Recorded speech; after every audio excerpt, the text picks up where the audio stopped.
the leader of the opposition has asked me to apologize for him. He has to attend another event.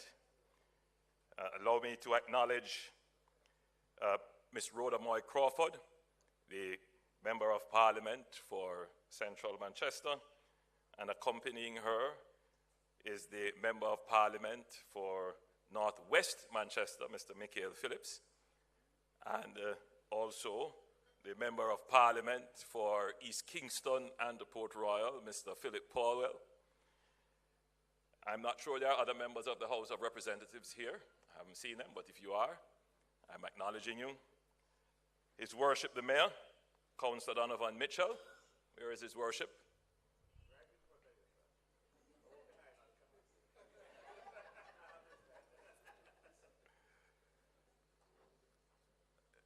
But allow me to acknowledge the President of the Chamber of Commerce and his beautiful wife, Omar Fennell and Mrs. Fennell, who have been such a wonderful host to me for the few minutes I've been at the table.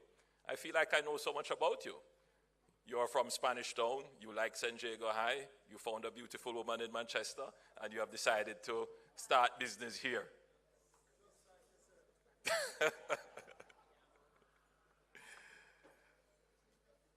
Allow me as well to acknowledge the other executive members of the Manchester Chamber of Commerce and the general business community of Manchester who are gathered here today. And I must specially acknowledge Mr. Kenneth Black.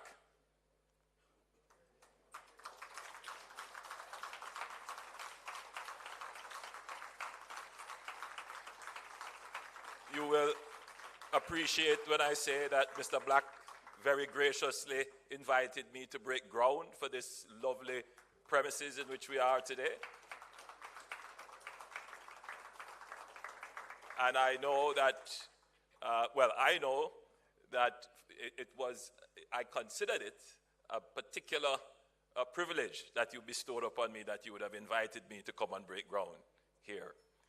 And I must say, I'm actually very pleased with how it has turned out. It's looking very well, and I'm hopeful that I will be invited to open the building when it is complete.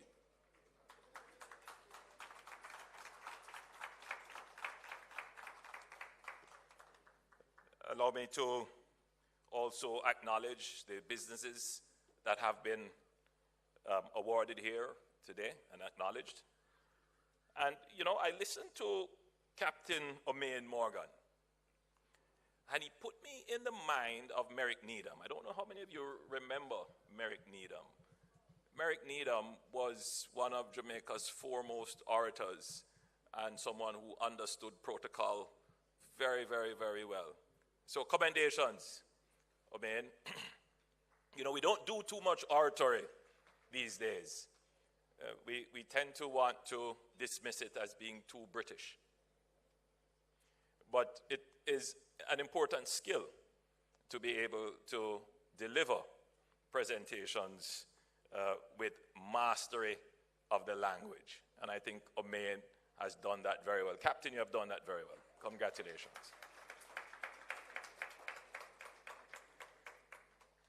Distinguished ladies and gentlemen, members of the media, it is indeed my great pleasure to be with you.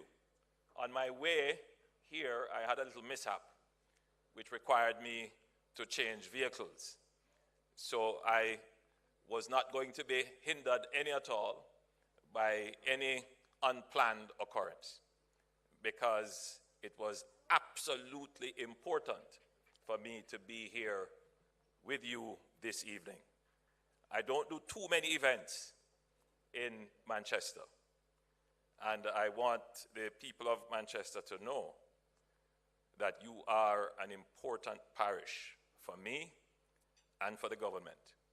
And therefore, I have a message that I'm sure that you will find pleasing, particularly for the people of Manchester. So I thank the Manchester Chamber of Commerce for your continued role as a dynamic advocate for the private sector and your steadfast commitment to economic and community development. Tonight, we celebrate innovation, resilience, and entrepreneurship that drives our country's sustainable growth and prosperity. The businesses we recognize this evening represent more than commercial success. They symbolize our shared pursuit of economic stability, employment creation, innovation, and sustainable development. Your initiatives and achievements, whether in finance, education, technology, security, commerce, or community impact, reflect a commitment to excellence and a belief in Jamaica's promise. Ladies and gentlemen, my government shares this vision and commitment. Our role is to enable, encourage, and energize the private sector, and we remain steadfast in providing clear, decisive leadership in this regard. The economic progress that we have made over the last decade can only be described as transformational. In my recent budget presentation, I took time to lay out Jamaica's post-independence economic history, and on every metric, whether it be inflation, unemployment, exchange rate, debt to GDP ratio, balance of payments, net international reserves, or a measure of poverty, the facts are undeniable. Jamaica today has the strongest economy since our independence.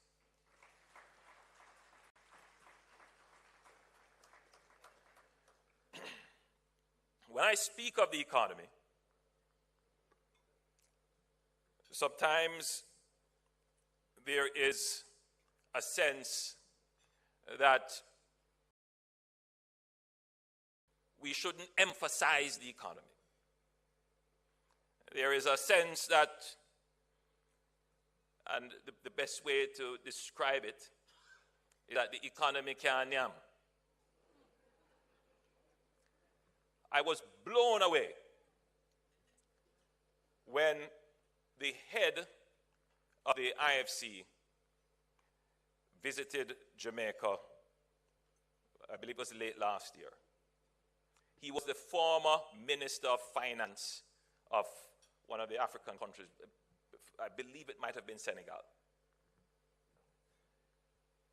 And he told me a story. He was saying, you know, when I just became the Minister of Finance in Senegal, it may not be Senegal, but I believe it was, he went to a hotel, and being from the private sector, is not used to the accoutrements of authority, and he went to this hotel, sat at a table, and he noticed that the workers at the hotel were all looking at him, and they were all wondering and whispering to themselves, isn't he the new Minister of Finance?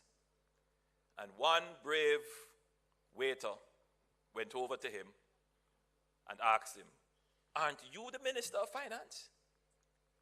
And he said, yes, I'm the Minister of Finance. And he proceeded to tell the waiter about all the great things that he was doing in the economy to get the economy to grow. And then he said, the waiter looked at him and said, but, pardon me, sir, but we can't eat that. So it's not just Jamaica that this sense of dismissing the economic progress, the economic transformation exists. And it is for a reason why the economic thought of our people is that way. Because the truth is that if you don't have water in your pipe today, if you go to the supermarket and each time your basket is smaller, and if you have issues with security and potholes in your roads, no matter what we say about the reduction of the debt, the reduction in inflation, your immediate needs will always create a psychological barrier to any announcement of progress for which the benefit is to come in the future.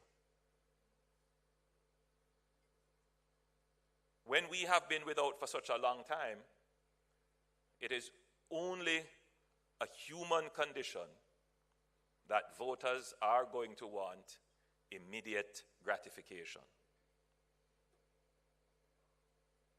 It's just a reality.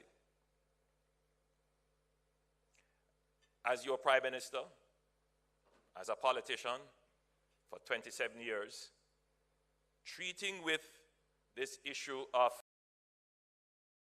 immediate gratification requires a special skill, especially in a competitive democracy where your psychological disposition for immediate gratification can be hijacked and used for political gain by simply making a promise that when we win, or if you vote for me, I'll go and give you heaven. I'll go and fix every road, feed every child in school, remove tax from every business. Which are some of the other promises? I'm going to give every young person a subsidy for a deposit on a home. There are some other ones. I don't remember all of them. And it sounds good, and even persons in this room say, yes, I like that.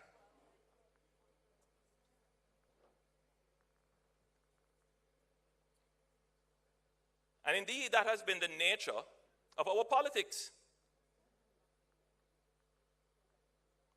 But something has happened in Jamaica in 2025. It may have escaped you. You may not have recognized it. But something has changed in Jamaica. For the first time,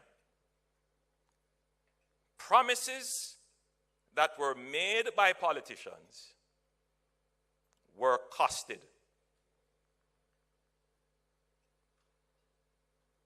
A price was put on it. Because for too long in our economic history, and indeed our social history and in the development of the country, our electorate has never really asked our politicians to price or cost the promises that they make.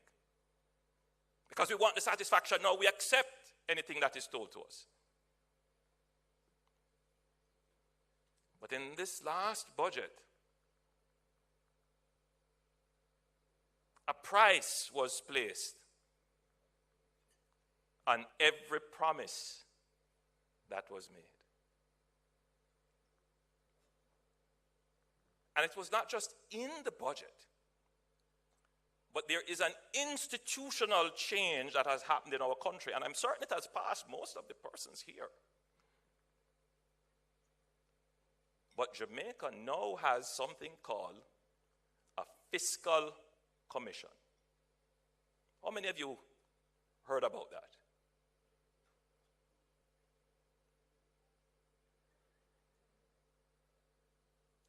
It means that the days of impractical promises that would easily catch the eye of the unsuspecting voter, the days of politicians being able to ride on the psychological need for immediate gratification by making empty promises, those days are over.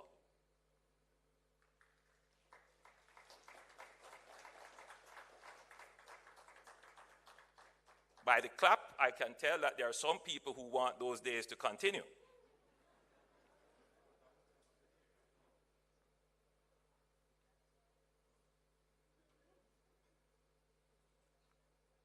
But an important part of the transformation of Jamaica is the institution of the Fiscal Commission. So what the Fiscal Commission does, its role is to ensure that governments follow the fiscal rules that are in place, meaning we can't run a deficit more than a certain percentage of GDP. We have to stick to our commitments to reducing borrowing. So the Fiscal Commission essentially polices what the government will spend on. But it also has the ability to price or cost any other proposed spending either by the government or the opposition.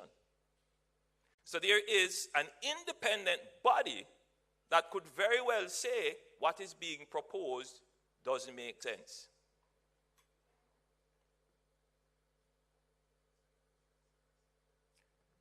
In our last budget, several proposals were made, and the Minister of Finance costed it and showed that those promises didn't make sense. Couldn't be financed, would wreck the budget.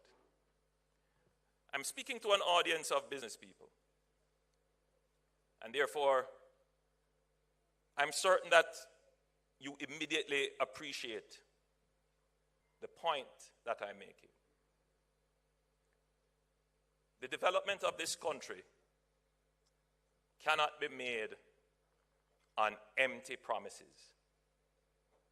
You can't come to Parliament and make promises, and then when tackled, you get up and say, it was not my intention that these would be implemented. In effect, empty promise. Jamaica has changed. For the first time, promises were costed. The public can see what promises make sense and what does not make sense. It is an important step for the development of our country because for too long, our electorate has been misled. And our political economy has focused on the wrong things. For the first time, you have a government that has delivered 10 budgets of stability.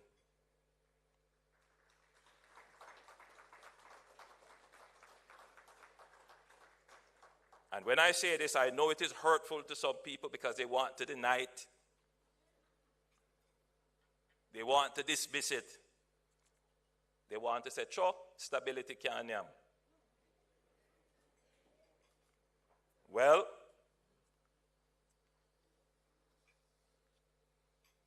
Jamaica today is the most resilient it has been to shocks than at any time before in its history. And I just want to, give you some facts. It took us 17 years to recover from the oil price shocks and the socialist experiments of the PNP in the 1970s. 17 years. It took us 7 years to recover the lost GDP from the financial sector meltdown and the FinSac crisis in the mid-1990s. And it took us 30 years to get the debt back down to pre-FinSac levels. 30 years. It took us 11 years to recover from the global financial crisis that hit us in 2008.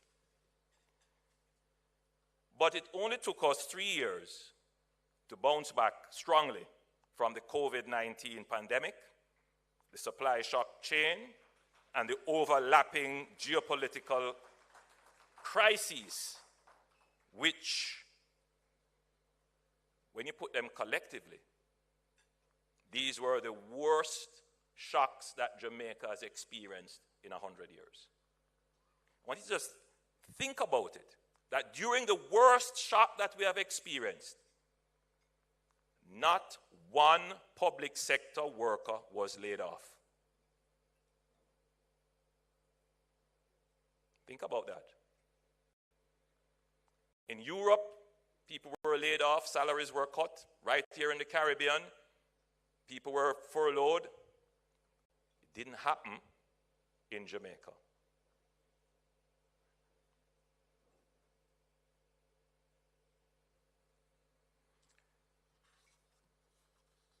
We have finally conquered the challenges of macroeconomic instability and excessive debt, which have plagued us for decades.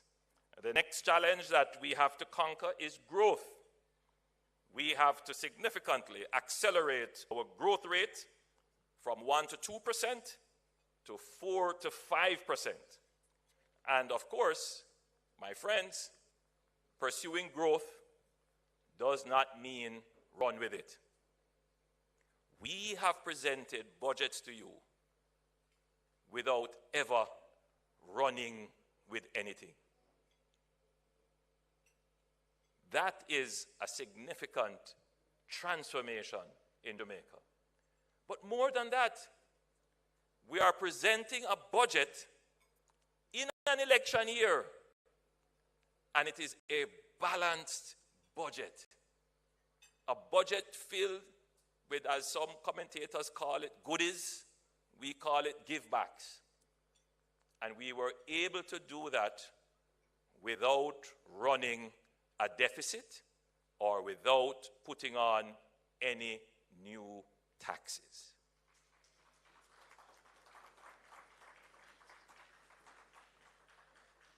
So as I reiterated in my recent budget presentation, my government remains steadfast in its commitment to maintaining both a balanced budget and introducing no new taxes. Under the fiscal rules, we have the flexibility to run a fiscal deficit of up to 0.3% of GDP. Despite this being a special year, we decided that we will present a balanced budget with no fiscal deficit. This decision underscores our resolve to maintain macroeconomic stability and ensure that we achieve our 60% debt to GDP target for 2027-2028. Let me explain how the debt to GDP ratio can yam.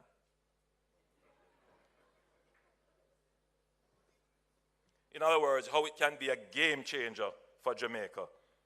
Because sometimes, it's not clearly understood why we are pursuing this path.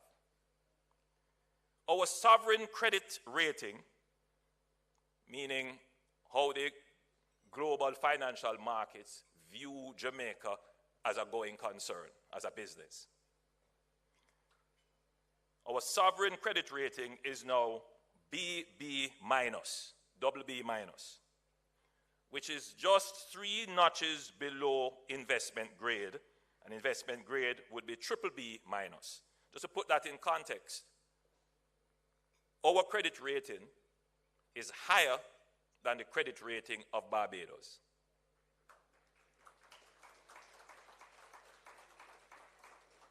Coming from being considered the financial basket case of the Caribbean. The size of the global bond market is just over 60 trillion US dollars. Over 90% of this market is restricted to investment grade bonds only. I wonder if you see this point. It means that today, no matter how much the global market may love Jamaica, 90% of the global pool of capital is, by their risk mandate, restricted from investing in Jamaica. So, Jamaica could become the home for far greater foreign investments than we are getting now if our ratings improved. People would see Jamaica as investment grade risk. So once Jamaica achieves investment grade status, the global pool of capital available to Jamaica multiplies ninefold. Also, Jamaica's risk profile decreases significantly, which means that the cost of capital declines. Ultimately, that means lower interest rates for all of you who have business here. Business people should be invested in ensuring that Jamaica remains on this very stable and solid fiscal path.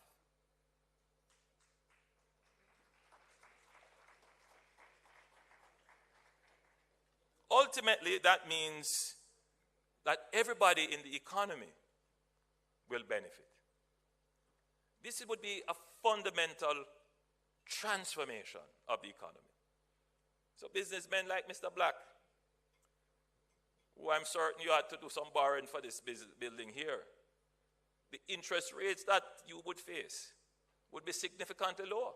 But more than that, businesses and business opportunities which now seem infeasible suddenly become investment worthy because the cost of capital has gone down. And that is the kind of strategic moves that we have been making, which is why you have to focus on the economy and keeping that economy in the forefront of your political decisions. Because if you depart from that in any way, so you can rest assured that you have a government that is committed to the economy. But we also recognize that fiscal discipline alone is not going to be sufficient. We must now grow the economy. And we have said that we're going to use the Aspire model. A, access to economic opportunity for all, that is inclusive growth. This is about ensuring that no one is left behind and that all Jamaicans have the opportunity to benefit from economic gains of a growing economy. We are creating pathways to good jobs, supporting small businesses, investing in skills training, and fostering an economy that works for everyone, not just a selected few. As our nation grows, so must the opportunities available to our people, ensuring that the benefits of development reach every community, every household, and every hard-working Jamaican for a better future. The S in Aspire is for safety and security. As I entered the hall, the deputy superintendent who greeted me, and I make it a point of duty to speak with the ground commanders because it's very important that they are motivated and that they understand the mission. He pointed out to me that you are seeing a 65% decline. I hope I got the number correct. 65%. Is that correct? Where is the SP? 64. Well, we round it up.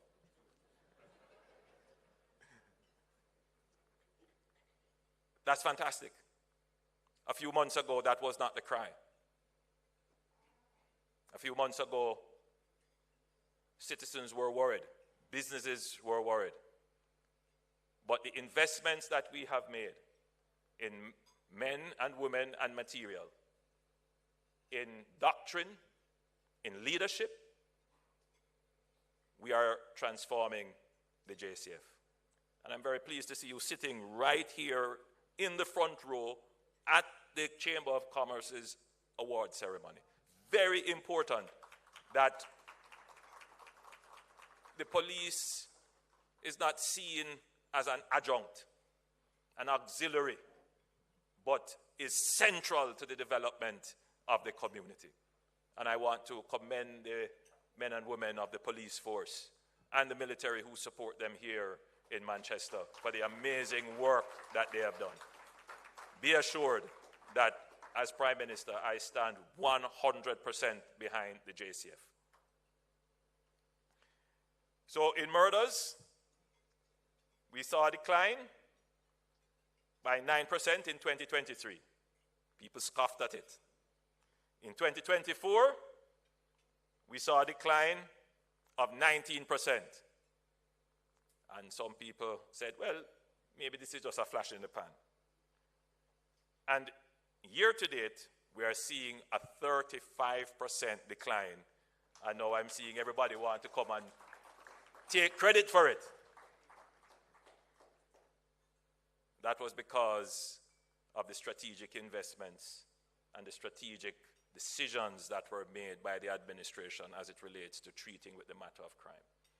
It was never a flip of the switch strategy. It can't be dealt with like that. But with persistence, with strategic use of force, we have been able to bring the crime monster under some form of control. We're not quite there yet, but the strategy is working. And I want you to pay close attention to what I'm about to say. Since 2016, we have reduced the number of active gangs from 350 to less than 100 today.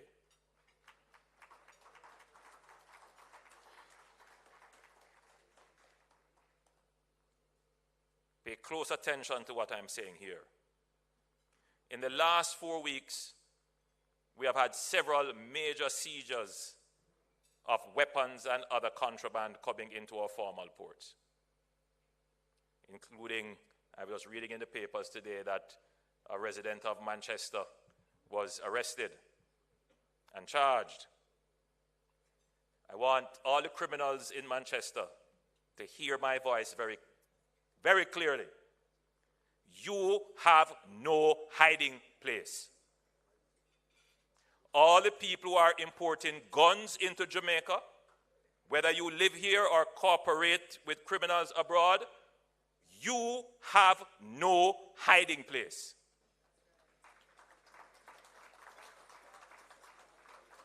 I want that message to go out very carefully. Jamaica has invested heavily in building its national security apparatus. For many years, we have had an unsophisticated national security apparatus. We have invested in improving the sophistication of our security apparatus. And that sophistication is not only in the purchase of equipment, in the training of our officers, but also in building strong diplomatic country-to-country relationships that will help us to undermine the criminal networks that exist across borders. If criminal organizations can cooperate across borders, well, governments must cooperate even strongly across borders to bring them down, eradicate them, and eliminate them. And Jamaica is on a solid pathway, as you would have seen recently with various statements, to tackle those gangs who believe that for such a long time they had free space and free reign. No more of that in Jamaica.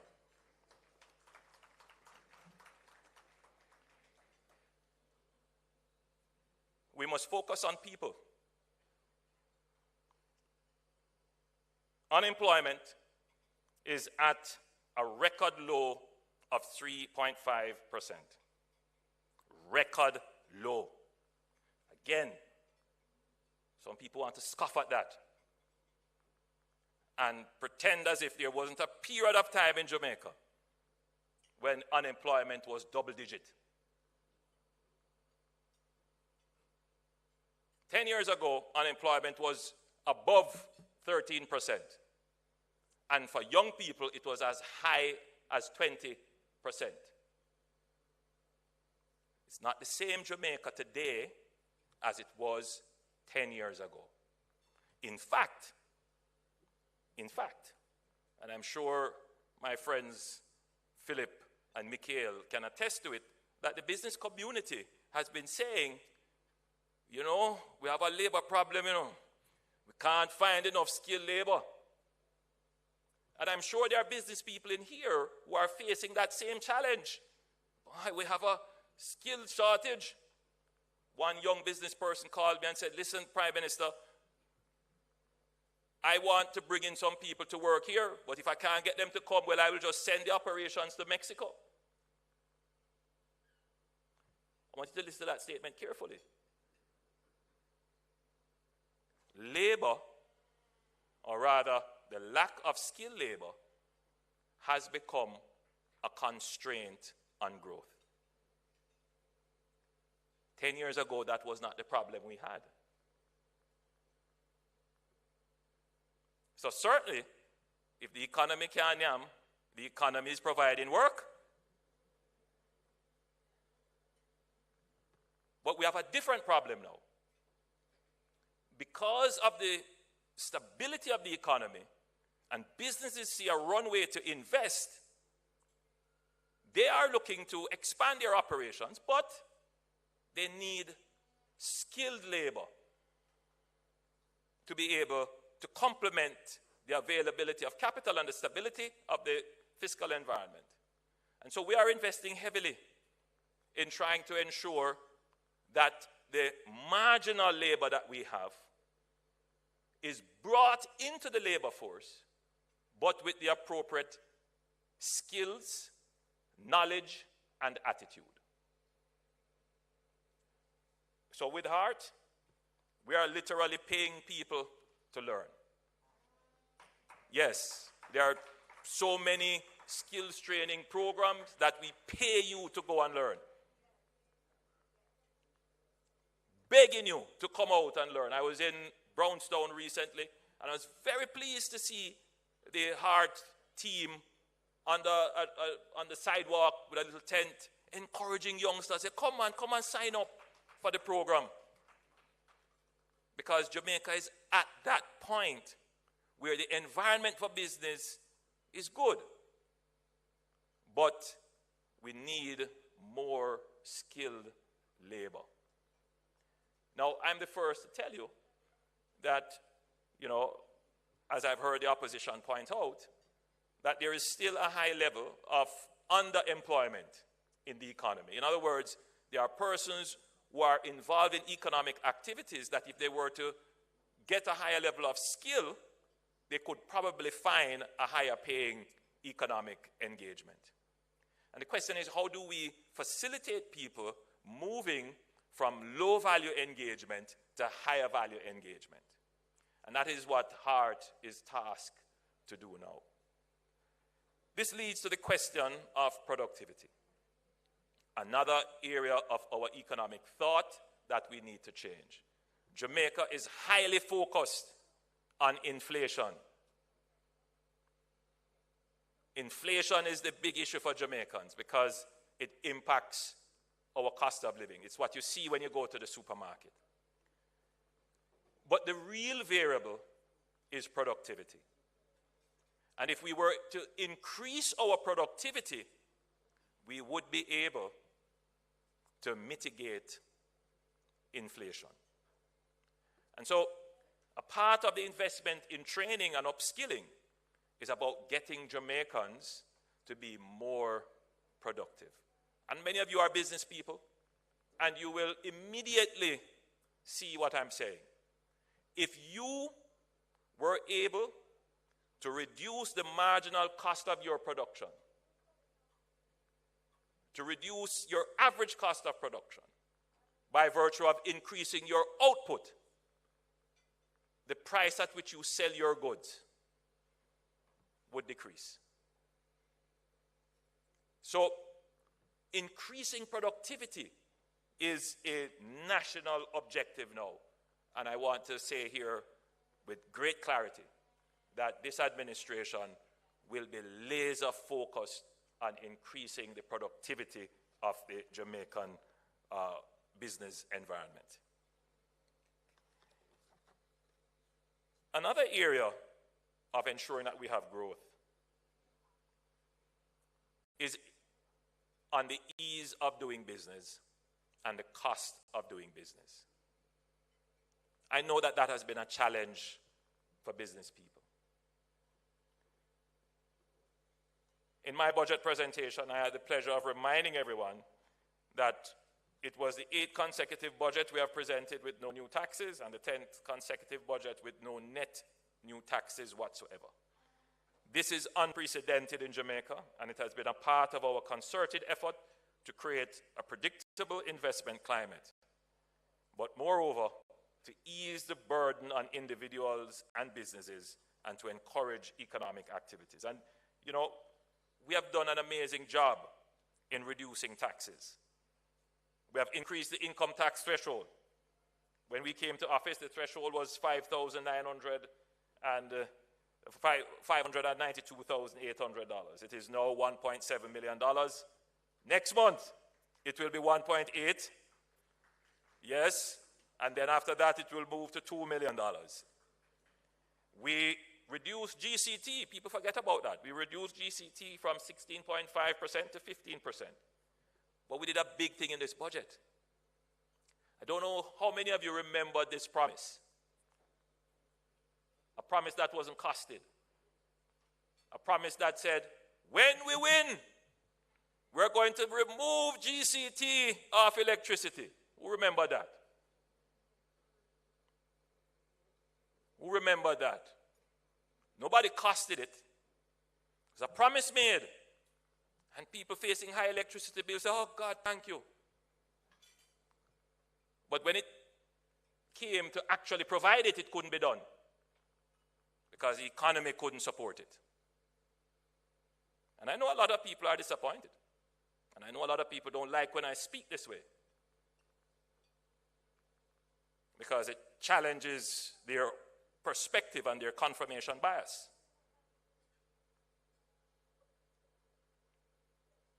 But we have to confront these things if we're going to move forward in the next step and pivot.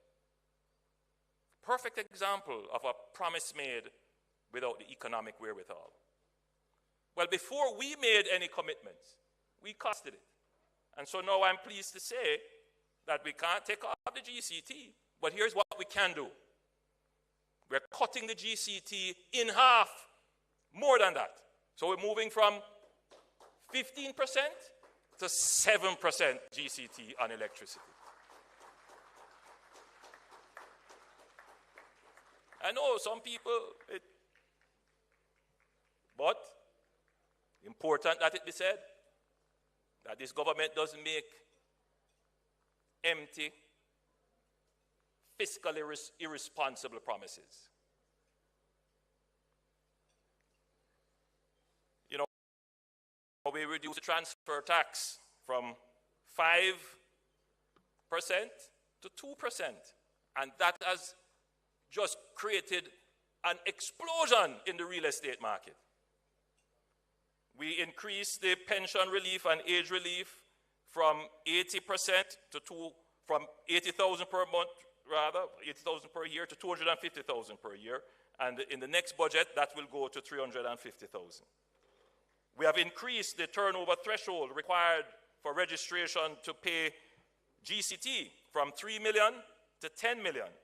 And we are now increasing that to a further 15 million. Every business person inside here who is at that level would be very happy. So, you know, we recognize that we must make government less burdensome for the people. And that's why at every opportunity we get, once it is fiscally responsible to do so, we reduce taxes. And thus, as a part of the broader effort to modernize our public sector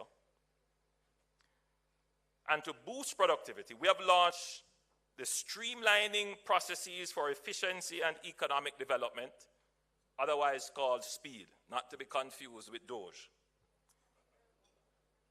And Minister Audrey Marks, I've appointed a minister to actually focus on that. And her mandate is to undertake comprehensive review of Jamaica's governance arrangement, systems and processes, and to implement targeted reforms across the whole of government that will eliminate inefficiencies, reduce bureaucracy, and enhance the ease and speed of doing business. This strategic effort signifies our commitment to creating an environment in which businesses can flourish. You know, when Mr. Black was doing this building here, he came upon some bureaucratic hurdles. And it's not just Mr. Black alone. I'm sure many of the business people here, you come upon bureaucratic hurdles, particularly in permitting and approvals. Well, I'm here to tell you, and I'm glad I'm saying this when the mayor is here, our parish councils will be the first target of the SPEED initiative. They are absolutely important to the local economy in how fast they facilitate business and investment. And we will ensure that our parish councils move in concert with business to ensure that businesses that are ready to invest are not inhibited and hampered.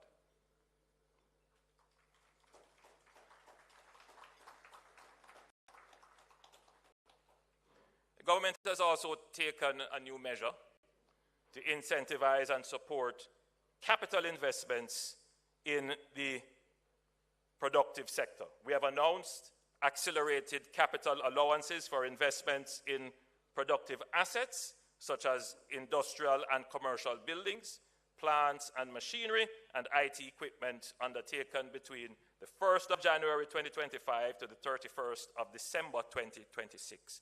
Pay close attention to this one. The benefits are significant. As an example, before the accelerated capital allowances were introduced, 28% of eligible expenditure incurred on concrete industrial buildings could be written off for tax purposes in the first 2 years, with 4% per year thereafter. With this new accelerated allowance, 66% can be written off over the same 2-year period and 5.5% per year thereafter. Essentially, what we are saying to the private sector is, now is the time to retool and invest in your business. If you have investment plans on the table for 3 to 5 years down the road, we are saying to you, bring them forward, and the government will support your plans, and we are giving you a big incentive to do so. If you have investments, take advantage of the accelerated capital allowance. And we are also reducing the burdens on the MSMEs. In the budget, we announced that we are increasing the annual turnover threshold for the mandatory GCT registration from 10 million to 15 million. So small businesses whose annual sales are below this threshold will no longer have the burden of filing GCT returns. If they find it beneficial to do so, for example, because their input tax exceeds their output tax and they would be getting their refund, they will continue to have the option to register. And we have also announced that the Development Bank of Jamaica will have an option to include the upfront fees that borrowers have to pay into the loan amount so that they can be paid over time and are not immediate cash burdens on the business. Now, I'm sure many businesses here would know that we had introduced a special arrears settlement program to encourage taxpayers who have outstanding taxes to clear their principal balances by the 31st of March 2025 and take advantage of having their interest, penalties, and surcharges waived. Now, we have received many requests to have this extended.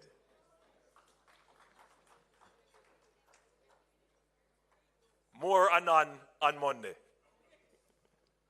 You don't worry, more and none on Monday. E is for economic diversification. I won't go too much into that, but I wanted to spend a little time on infrastructure. I was looking back over the last decade, 9 years since I've been Prime Minister, and I must say that the pace of infrastructure development could only be matched by the 60s. And in fact, I believe that after we have started some of the projects that we have announced, the rate of infrastructure development would have surpassed the 1960s. So if you consider that in the 1960s, that's when we built out downtown Kingston, for example, and we built out many of the roads that we had. But we haven't been investing in maintenance from the 1960s onwards, because in the 1970s, 80s, 90s, and 2000s, our budget, our economy could not sustain a maintenance program. And so what we face in Jamaica today is a challenge of aging infrastructure that is just collapsing in front of you. Whether it is sewer mains or potholes emerging in roads, we have aging infrastructure. And I'm sure there are many young people who look on at our towns and our urban spaces and say, why our towns and urban spaces can't look as modern as towns and urban spaces in the countries that you may have traveled. And I want to say to you that this administration has developed a plan, and we have been activating that plan to improve our towns and urban spaces. If you get a chance, drive out to the Morant Bay Urban Center, and you will see the vision of modern urban spaces coming to a reality. We have introduced new economic incentives for urban renewal. You will hear more about that. But a program that is near and dear to me is the building out of park and recreational spaces for our people. Yes, we have done this, and I give credit. I'm not averse to giving credit. I give credit to P.J. Patterson when he had the vision for Emancipation Park. Yes.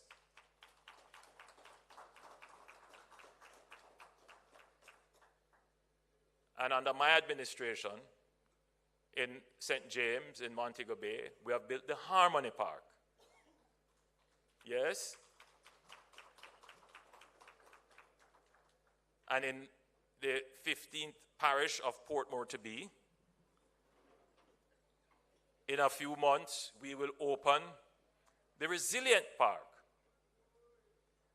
And I had announced in Parliament that in this parish, the NHT will undertake the construction of a similar parish park for Manchester, but it will be in the curtilage of Mandeville.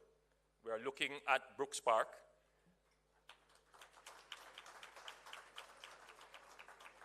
But if the Chamber of Commerce or any other stakeholders have any other idea, it's still in the embryonic stage, so now is the time to make your views known. And what we have decided to do is that for all our parks, we will name them symbolically to honor what I call national ethos. So emancipation, something important in our history. Harmony, an important ethos. Resilience, an important ethos. I wonder what we should call the park in Mandeville.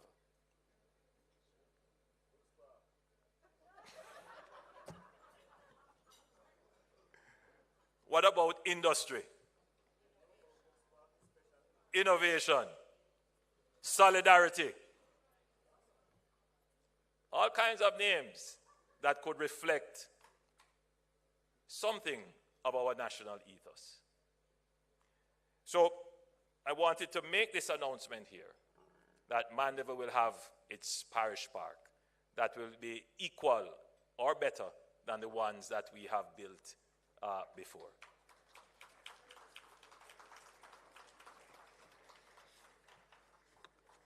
So ladies and gentlemen, I've spent a long time here going through in details because this year is a special year. It is a year of decision, and we don't want any mistakes. So we have to go through in detail the plan. We have to go through in detail the issues so that everyone in this room is seized of the mission. You have the information, even if it is not consonant with your perspective, but at least I would have paid the respect of giving you my side of the facts.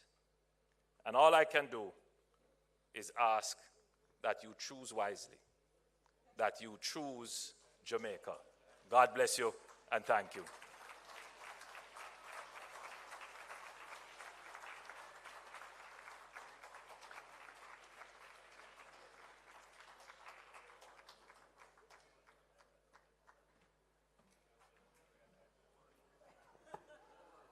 We want to thank you, Prime Minister.